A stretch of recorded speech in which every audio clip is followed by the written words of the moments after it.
My name is David Mathisen, and I'm happy to announce that on December 2nd,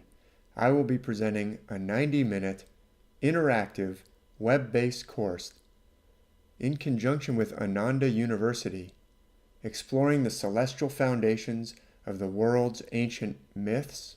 scriptures, and sacred stories. And this upcoming course will focus in particular on some of the figures and episodes found in the ancient scriptures of the Bible. Alvin Boyd Kuhn once said that the splendid ancient wisdom which was given to humanity all around the world suffered a tremendous catastrophe when, in the 3rd century, literalist Christianity, quote, operated to change myth and allegory over to factual history. He went on to say that, quote, as 3rd century ignorance converted mythical typology to objective history, the task is now to convert alleged objective history back to mythology, and then to interpret it as enlightened theology. The almost insuperable difficulty of the project will consist in demonstrating to an uncomprehending world, mistaught for centuries and now fixed in weird forms of fantastic belief, that the sacred scriptures of the world are 1,000 times more precious as myths than as alleged history. End quote. In fact,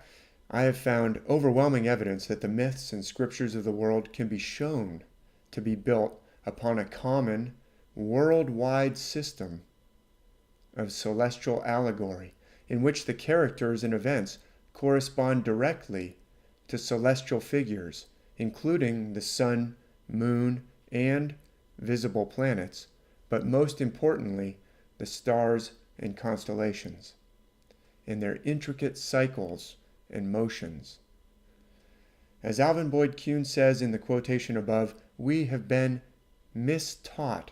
for centuries to believe that the scriptures are speaking a literal language, when in fact they are speaking an allegorical language, a typological language,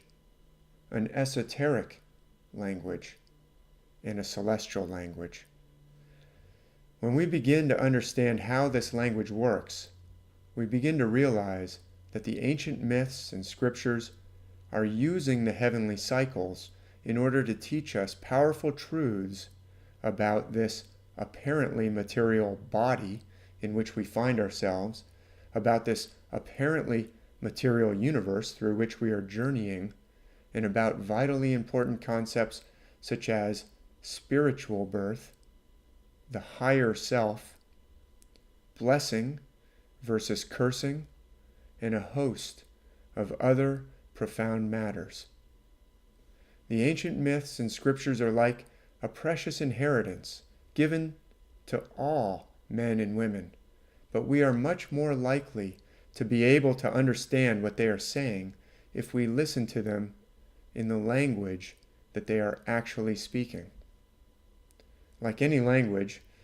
you can't expect to learn to converse in it overnight or in a 90-minute webinar, but this course will present abundant evidence that the characters and episodes in the Bible are based upon the stars, that the Bible is speaking to us in esoteric and celestial allegory, and that the scriptures that we call the Bible are based on the very same system that forms the foundations of all the other myths, scriptures, and sacred stories around the world, because they are all very closely related. During the 90 minutes, I'll give a presentation complete with star charts and diagrams for about 50 minutes, followed by approximately 40 minutes for questions and dialogue. These 90-minute online courses offered by Ananda University are $20 each, US dollars, but if you visit my website at starmythworld.com, there is a coupon code for a 50% discount for this December course on the celestial mythology of the Bible. Those who sign up for the course will also have access to a video archive of this webinar a few weeks later. I very much hope that you'll be able to join me for this special event, and I encourage you to check your schedule and then sign up today. I have a feeling that your higher self will be glad that you did. I'll conclude this invitation with one further quotation from Alvin Boyd Kuhn, a quotation which I like very much. He says, "Bible stories are in no sense a record of what happened to a man or a people as historical occurrence, but they are a record under pictorial forms of that which is ever occurring as a reality of the present in all lives. They mean nothing as outward events, but they mean everything as picturizations of that which is our living experience at all times. The actors are not old kings, priests, and warriors. The one actor in every portrayal, in every scene, is the human soul. The Bible is the drama of our history here and now, and it is not apprehended in its full force and applicability until every reader discerns himself or herself to be the central figure in it. The Bible is about the mystery of human life, instead of relating to the incidents of a remote epoch in temporal history. It deals with the reality of the living present in the life of every soul on earth."